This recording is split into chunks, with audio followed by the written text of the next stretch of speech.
है दोस्तों, आज हमारा 5वां दिन है स्पोकन क्लास का। तो आज हम जानेंगे दिस और दैट के बारे में। दिस का उपयोग हम कहाँ करते हैं और दैट का कहाँ। ठीक है, मान लीजिए यहाँ पर चेयर है। अगर मुझसे बोलना कि यह एक चेयर है तो मैं बोलूँगा दिस इज़ अ चेयर। ये वॉल है तो मैं बोलूँगा दिस इज़ अ वॉल। ठीक है, अगर मेरे पास किताब है तो मैं बोलूँगा that this is a book. अगर पेन है तो दिस इज़ अ पेन। ठीक है, एक बात याद रखिएगा, जब दिस का हम उपयोग करते हैं, मान लीजिए कोई सामान आपको दिखाई दे रहा है और आप उसके बारे में बोलना चाहते हैं तो बोलेंगे this is a pen, this is a chair, this is a wall. क्योंकि मुझे दिखाई दे रहा है, मेरे पास में है, तो दिस इज अ वॉल। ठीक है, कोई भी वस्तु, जानवर किसी को कॉल कर रहे हैं तो आप बोलेंगे दिस इज। अगर पास में है तो जानवर का नाम।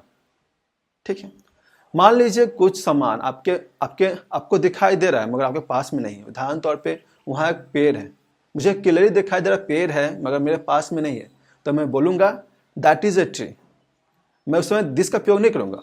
दिस का उपयोग करेंगे आप जब वो वस्तु या जो भी सामान हो, कुछ भी हो जो आपके पास में हो, आपको दिखाई दे रहा है, उस समय आप दिस का उपयोग करेंगे।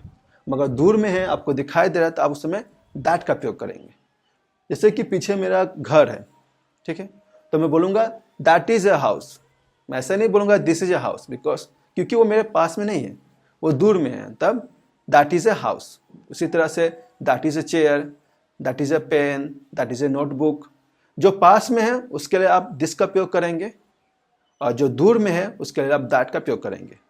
मान लीजिए पास में आपके पास किताबें हैं, किताब है या फ़ोन है, तब बोलेंगे this is a mobile, this is a notebook. अगर दूर में रखा हुआ है तो that is a notebook, that is a mobile.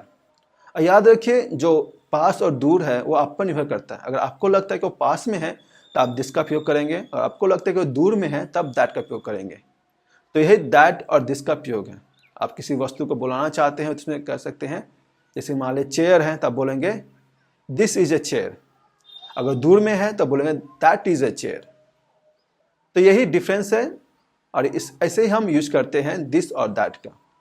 मैं आशा करता हूँ वो समझ में आया होगा मैंने क्या कहा। अगर आपको कोई दिक्कत हो रही है तो प्लीज़ कमेंट कीजिए, मैं नोट्स प्रोवाइड कर दूंगा, आप नीचे चेक कर लीजिएगा।